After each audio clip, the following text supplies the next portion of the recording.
मां शारदे के चरणों में बसा ज्ञान का अनमोल रत्न जिसे मिलता, यह वरदान उसका हर कदम रहे। सफल ज्ञान की देवी सरस्वती ज्योति उनकी साथ आशीर्वाद से मिले। जीवन बुद्धि में हो प्रगति दिव्या।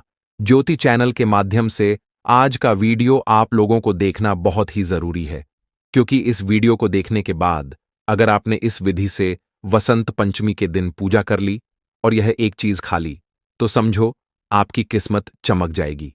यह साल का सबसे बड़ा त्योहार में से एक त्योहार होता है, यानी कि एक बसंत पंचमी की तिथि ऐसी तिथि है जिस दिन ज्ञान की देवी स्वयं ज्ञान देने के लिए धरती पर आती है और अपने सभी भक्तों पर अपनी कृपा बरसती है। जो भक्त उनकी सच्ची श्रद्धा से विशेष उपाय करती ही पूजा पाठ करती हैं, उन पर उनकी असीम कृपा होती है। कभी ऐसे भक्त जीवन में परेशानियों का सामना नहीं करते, बल्कि कामयाबी की उन ऊंचाइयों पर चढ़ते हैं जिनको वे सोचते हैं। चाहे किसी का सपना सरकारी नौकरी पाने का हो, या फिर कोई अपना बिजनेस करने का हो, या अपने व्यापार में चार चांद लगाने का हो, वह यह वीडियो जरूर से देख ली। और हां, यह वीडियो देखने से पहले हाथ जोड़कर रिक्वेस्ट करता हूं कि आप इस वीडियो को शेयर जरूर से कर दीजिएगा और वीडियो को लाइक और चैनल दिव्य ज्योति को ध्यान से अभी के अभी सब्सक्राइब कर लीजिए। आपका एक शेयर किसी के कष्ट को दूर कर देगा। आज का वीडियो में जानेंगे बसंत पंचमी की पूजा विधि और उपाय। बसंत पंचमी हिंदू धर्म का एक अत्यंत पवित्र पर्व है, जो हर वर्ष माघ मास के शुक्ल पक्ष की पंचमी तिथि को मनाया जाता है।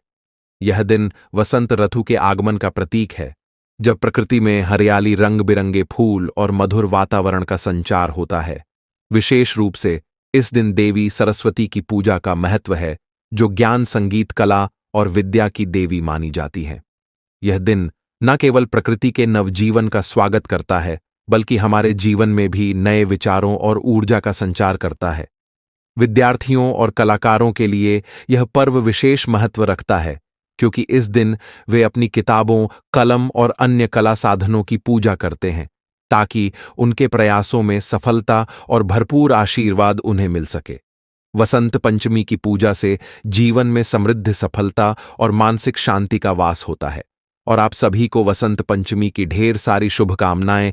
मां शारदे आपके जीवन को ज्ञान और उल्लास से भर दें और आपके सभी कार्य सफल हो। आज के इस वीडियो में आप जानेंगे कि घर पर ही आप मां सरस्वती की पूजा बहुत ही आसान और सरल विधि से कैसे कर सकते हैं, किन किन बातों का आपको ध्यान रखना चाहिए, किन वस्तुओं का दान करना चाहिए। मान्यता है कि चैत्र शुक्ल प्रतिपदा को ब्रह्मदेव ने सृष्टि की रचना की, लेकिन वह प्रसन्न नहीं थे। सृष्टि मौन थी और ब्रह्मा रिक्त का अनुभव कर रहे थे। इस रिक्त की प्रेरणा से उन्होंने स्त्री देवी की कल्पना की और उनका सृजन किया। जब देवी ने अपनी वीणा की तान छेड़ी, तो झरनों में शोर आया, नदियां कलकल करने लगी, पक्षी चहचहाना लगे, यानी सृष्टि रस से भर गई। यह देख ब्रह्मा भी प्रसन्न हुए, क्योंकि देवी के आने से सृष्टि सरस हुई थी, इसलिए इन्हें सरस्वती का नाम दिया गया। शब्द और नाद की उत्पत्ति को स्वर देने के कारण वह वाणी की देवी भी कहलाई, और श्रुतियों के संकलन के कारण वेदों का ज्ञान भी उन्हीं से प्राप्त हुआ। एक कथा यह भी कही जाती है कि सृष्टि देखने में तो बहुत सुंदर थी, लेकिन इसमें किसी तरह की कोई धुन या शब्द ना होने से ब्रह्मा जी बहुत निराश थे। इस निराशा में उन्होंने अचानक ही देवी सरस्वती की ओर देखा। परमपिता के विषाद से भरे चेहरे को देखकर देवी थोड़ी घबराई, और इसी असहजता में उनका हाथ वीणा के तारों से टकरा गया। यह ध्वनि सुनते ही श्री ब्रह्मा जी खिल उठे। उन्हें समझ में आ गया था कि सृष्टि में क्या कमी थी। उसके बाद ही सृष्टि को सरसता का वरदान मिला और वह नवर रसों से युक्त हुई। मां सरस्वती का संदेश आज के बच्चों के लिए एक जागरूकता और प्रेरणा का प्रकाश है, जो उन्हें अपने जीवन के उद्देश्यों को समझने और उन्हें प्राप्त करने की दिशा दिखाता है। इस कलयुग में जहां तकनीकी उन्नति और भौतिक सुखों के प्रति आकर्षण बढ़ रहा है, मां सरस्वती हमें यह सिखाती हैं कि असली समृद्धि हमारे भीतर के ज्ञान और सच्ची मेहनत में है। वे हमें यह प्रेरणा देती हैं कि शिक्षा केवल स्कूल की किताबों तक सीमित ना रहे, बल्कि हर क्षेत्र में ज्ञान प्राप्त करने का प्रयास करें, फिर चाहे वह कला हो, संगीत हो, विज्ञान हो या फिर समाज सेवा। साथ ही साथ मां सरस्वती हमें अपने भीतर के ज्ञान को विकसित करने की प्रेरणा भी देती है। वे हमें सिखाती हैं कि केवल मोबाइल, इंटरनेट या फिर शॉर्टकट रास्तों का पीछा करने से नहीं, बल्कि गहरी सोच, मेहनत और सही दिशा में शिक्षा प्राप्त करके ही हम अपने जीवन को सफल बना सकते हैं। मां सरस्वती की पूजा करने के लिए आप अपने घर में पूर्व दिशा की ओर मुंह करके एक चौकी स्थापित कर लें। चाहे तो आप अपने घर के मंदिर में भी आज के दिन पूजा कर सकते हैं। जहां पर आपके पास मां सरस्वती की कोई भी प्रतिमा या तस्वीर या पोस्ट हो, तो आप उन्हें लगा लें, मूर्ति की स्थापना कर लें।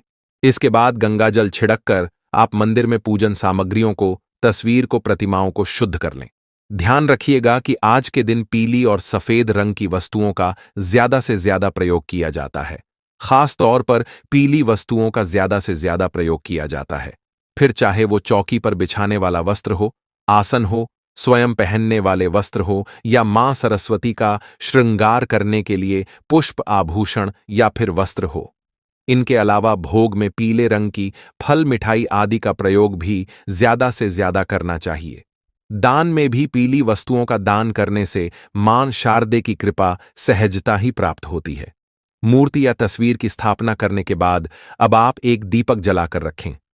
दीपक के नीचे पुष्प का या फिर अक्षत का आसन जरूर लगाएं। सबसे पहले भगवान गणेश जी की पूजा करें। गणेश भगवान का नाम लें और उसके बाद मां शारदे की पूजा की तैयारी करें। जिसे भरा हुआ एक लोटा भी रखें।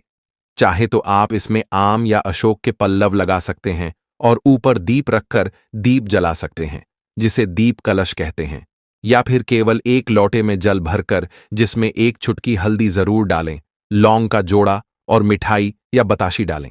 इसके बाद आप मां शारदे के मंत्रों का जाप करें, जैसे ओम सरस्वती नमः मां शारदे की वंदना करें। वंदना इस प्रकार है, या कुंदेंदु तुषार हार धवला, या शुभ्र वस्त्रा वृता, या वीणा व दंड मंडित करा, या श्वेत पद्मासना, या ब्रह्मा चैतन्य जाट पहा। अगर संस्कृत में श्लोक पढ़ना संभव ना हो तो इस प्रकार हिंदी में अर्थ भी बोल सकते हैं। जो विद्या की देवी भगवती सरस्वती कुंद के फूल, चंद्रमा, हिम राशि और मोती के हार की तरह धवल वर्ण की है, और जो श्वेत वस्त्र धारण करती हैं, जिनके हाथ में वीणा दंड शोभायमान है, जिन्होंने श्वेत कमलों पर आसन ग्रहण किया है, तथा ब्रह्मा, विष्णु और शंकर आदि देवताओं द्वारा जो सदा पूजित है, वही संपूर्ण जड़ता और ज्ञान को दूर करने वाली मां सरस्वती हम सबकी रक्षा करें। सरस्वत्य नमो नित्यम भद्रकाल नमो नमः। वेद वेदांत वेदांग विद्यास्थानेभ्य एव च सरस्व महाभागे विद्ये कमललोचने विद्यारूपे विशालाक्षी विद्याम देहि नमोस्तुते। या फिर आप मां से इस प्रकार भी प्रार्थना कर सकते हैं, ओम शारदे माता ईश्वरी मैं नित्य सुमरतोए, हाथ जोड़ अर्जी करूं विद्या वरदे मोए। मंत्र जाप के अलावा आप मां सरस्वती के 108 नामों का उच्चारण भी कर सकते हैं। 108 नामों का जाप भी कर सकते हैं, जो कि इस वीडियो के लास्ट में आपको पढ़ने और सुनने को भी मिल जाएंगे। मंत्र जाप करते समय ही आप मां सरस्वती का श्रृंगार करें। उन्हें चंदन का, पीले चंदन का या फिर हल्दी का तिलक लगाएं। इसके अलावा लाल चंदन का तिलक भी आप मां शारदे को लगा सकते हैं। सबसे पहले विधि विधान से गणेश भगवान का ही पूजन करना है। अब आपको अपनी जो भी शिक्षा से जुड़ी हुई सामग्री है, चाहे वह नोटबुक हो, कॉपी किताब, पेंसिल कलर्स हो, या अगर आप संगीत से जुड़े हैं, कला से जुड़े हुए हैं, तो जो भी सामग्री आपके पास है या आपके पास उधार की कोई पुस्तक है, तो उनका पूजन भी आपको करना है। जो विद्यार्थी हैं, आज के दिन जो घर पर मां शारदे की पूजा करते हैं, उन्हें अपनी सारी कॉपी किताबों की पूजा करने की आवश्यकता नहीं है। जो भी आपका फेवरेट सब्जेक्ट हो, तो आप उसी सब्जेक्ट की कोई भी एक कॉपी किताब रखकर, चंदन का तिलक लगाकर, पुष्प अर्पित करके, अक्षत अर्पित करके उनकी पूजा कर सकते हैं। इसके अलावा जो भी छात्र हैं या शिक्षा प्रतियोगिता से जुड़े हुए जो लोग हैं, वह अपनी अपने शिक्षा से जुड़ी हुई सामग्रियों का पूजन कर ने के अलावा एक सादा पर्ची पर जिस पर हल्दी से स्वास्तिक बनाएं, और उसके बाद अपनी मनोकामना, जिस भी क्षेत्र में आप सफलता प्राप्त करना चाहते हैं, वह आप मनोकामना उस पर्ची पर लिख दें। या आपका जो सपना है जिसे आप पूरा करना चाहते हैं, या जो बड़े होकर आप बनना चाहते हैं, उस सपने को भी आप उस पर्ची पर लिखकर मां शारदे के चरणों में अर्पित कर सकते हैं। इस प्रकार से आप अपनी मनोकामना पूर्ति के लिए मां शारदे से प्रार्थना कर सकते हैं। पूजा करने के बाद जो भी भोग नैवेद्य आपने मां शारदे को समर्पित करने के लिए रखा है, उसमें से थोड़ा सा भोग नैवेद्य आपको हवन के माध्यम से अग्नि देवता को भी समर्पित करना होता है। एक हवन पात्र में या मिट्टी के एक बड़े से दिए में आप थोड़ी सी हवन सामग्री डालकर उसमें घी डालें, लौंग का जोड़ा डालें और फिर सफेद तिलों से या जो भोग मिठाई आपके पास है उनसे मां शारदी का नाम लेते हुए आपको अग्नि देवता को समर्पित करना है। अग्नि देवता को समर्पित करने के बाद अग्नि देवता को थोड़े से जल के छींटे चारों ओर से भी आपको लगाने हैं। फिर मां शारदे को समर्पित कुछ भजन कीर्तन मंत्र जाप जो भी आप करना चाहते हो अपनी खुशी से अपने समय के अनुसार वह आप कर सकते हैं। फिर कपूर जलाकर मां शारदे की आरती करें और फिर सबसे अंत में मां शारदे को भोग लगाएं। पीली मिठाइयों का या पीली खिचड़ी का या आज के दिन मीठे पीले चावल का भोग भी मां शारदे को अर्पित किया जाता है, जिसे प्रसाद रूप में सभी लोगों में बांटना चाहिए।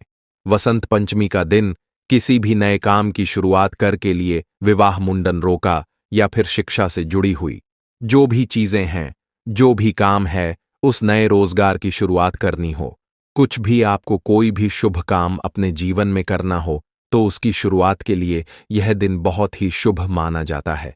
साथ ही साथ अगर आपके घर में कोई छोटा बच्चा है जिसने अभी स्कूल जाना शुरू नहीं किया है तो आप उनके हाथों से भी मां शारदे का पूजन कराकर उन्हें मां शारदे का आशीर्वाद दिला सकते हैं, जिनकी कृपा से पूरे जीवन भर मां शारदे का आशीर्वाद आपके बच्चों पर बना रहेगा। इसके लिए आप ऐश से जुड़ी हुई जो भी उनकी पढ़ाई लिखाई के काम में आने वाली जो भी आवश्यक चीजें हैं उनका स्पर्श अपने बच्चों के हाथों से जरूर कराएं। पहले वो सारी सामग्री मां शारदे के चरणों में रखें, उन सभी का विधिवत पूजन करें, अक्षत तिलक पुष्पा आदि अर्पित करके फिर अपने बच्चों के हाथ से वो स्पर्श कराए और थोड़ा उन्हें लिखाने का या पढ़ाने का भी प्रयास करना चाहिए। मां शारदे को अबीर गुलाल अर्पित करने से जीवन में खुशियों के रंग भरे रहते हैं और किसी दुख का कोई परेशानी का आगमन आपके जीवन में नहीं होता है। ध्यान रखिएगा, जो भी पूजा में आपने भोग मां को अर्पित किया है उसे प्रसाद रूप में सभी लोगों में बांटकर स्वयं भी ग्रहण करना चाहिए। आज के दिन बहुत से लोग उपवास भी रखते हैं, लेकिन उपवास आप चाहे तो दोपहर की पूजा हवन करने के बाद चाहे तो खोल सकते हैं, नहीं तो पूरा दिन उपवास रखकर शाम के समय फलाहार भी कर सकते हैं। बात अगर वसंत पंचमी की हो तो दान की बात भी करना बहुत जरूरी है, क्योंकि इस दिन किया गया दान जीवन भर शुभ फलों की प्राप्ति कराने वाला होता है। कुछ ऐसी वस्तुएं हैं जिनका दान आज के दिन आपको अवश्य करना चाहिए या अपने बच्चों के हाथों से करवाना चाहिए।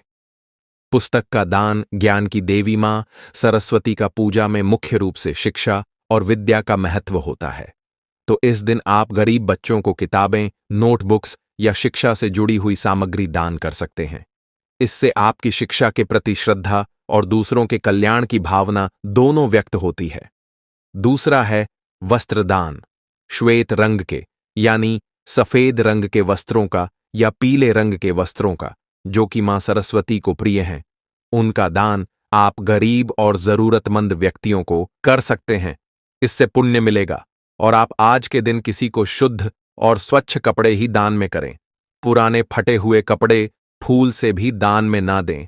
दूसरा है अन्नदान। मां सरस्वती का आशीर्वाद पाने के लिए अन्नदान बहुत ही प्रभावी माना जाता है। इस दिन आप पके हुए भोजन का दान कर सकते हैं या किसी धार्मिक स्थान में अन्न का दान कर सकते हैं। इससे घर में सुख, समृद्धि और शांति का वास होता है। ध्यान रखें, अन्न दान करते समय कोई पीले रंग के मसाले जैसे हल्दी या किसी भी पीली दाल का आज के दिन आपको दान साथ में जरूर करना चाहिए। पानी का दान यानी जल का दान भी आज के दिन महत्वपूर्ण माना जाता है, तो इस दिन आप जल का दान यदि करते हैं तो पर्यावरण और जीवन के प्रति अपनी आस्था को भी आप प्रकट कर सकते हैं।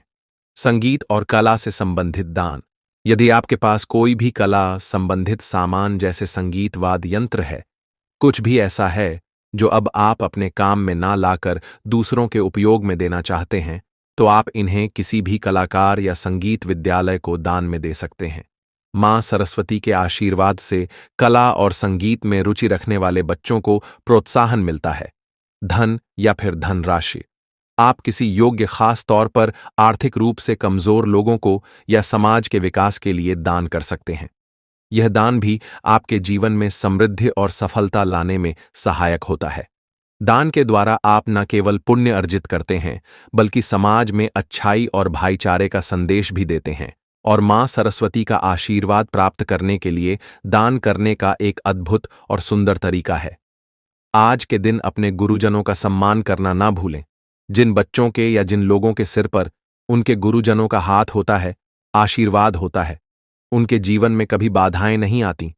उन्हें सफलता प्राप्त करने से कोई रोक नहीं सकता। इसलिए मां शारदे की पूजा के साथ साथ अपने घर के सभी बड़े बुजुर्गों का और अपने गुरुजनों का आशीर्वाद भी अवश्य लेना चाहिए। तो यह थी मां शारदे की पूजा की संपूर्ण जानकारी। आपने मां शारदे की पूजा में जो भी रंगोली या पुष्प आदि का अक्षत आदि का प्रयोग किया है, उसे आपको अगले दिन हटाना चाहिए। उसी दिन आपको जो भी पूजन सामग्री है, उसका विसर्जन नहीं करना चाहिए। मां शारदे की प्रतिमा तस्वीर को आप मंदिर में भी रख सकते हैं या अपने घर के स्टडी रूम में जहां बच्चे पढ़ते हैं, लिखते हैं, वहां पर भी रख सकते हैं। जो भोग आपने माता रानी को अर्पित किया है, उसे आप प्रसाद रूप में जरूर बांटकर स्वयं भी ग्रहण कीजिएगा।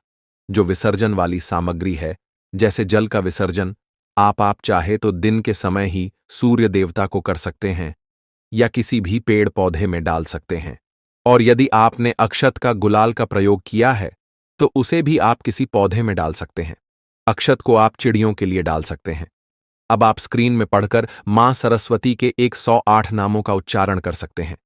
मां सरस्वती के 108 नाम: ओम सरस्वती नमः, ओम महाभद्राय नमः, ओम महामाय नमः, ओम वरप्रदाय नमः, ओम श्रीप्रदाय नमः, ओम श्री पद्मा निलयाय नमः, ओम पद्मालक्ष नमः, ओम पद्मवक्त नमः, ओम शिवानुजाय नमः, ओम पुस्तक प्रभतम, ओम ज्ञान मुद्रा नमः, ओम रमाय नमः, ओम पराय नमः, ओम काम रूपाय नमः, ओम महाविद्या नमः, ओम महापातकनाशय नमः, ओम महाश्रय नमः, ओम मालिन नमः, ओम महाभोगा नमः, ओम महाभुजा नमः, ओम महाभागय नमः, ओम महोत्सव, ओम दिव्यागाय नमः, ओम सुरवंदिताय नमः, ओम महाकाल नमः, ओम महापाशाय नमः, ओम महाकाय नमः, ओम महाकुश नमः, ओम पिताय नमः, ओम विमलालायम, ओम विश्वा नमः, ओम विदनमालाय नमः, ओम वैष्णव नमः, ओम चंद्रिका नमः, ओम चंद्रवदनांग विभूषितय नमः,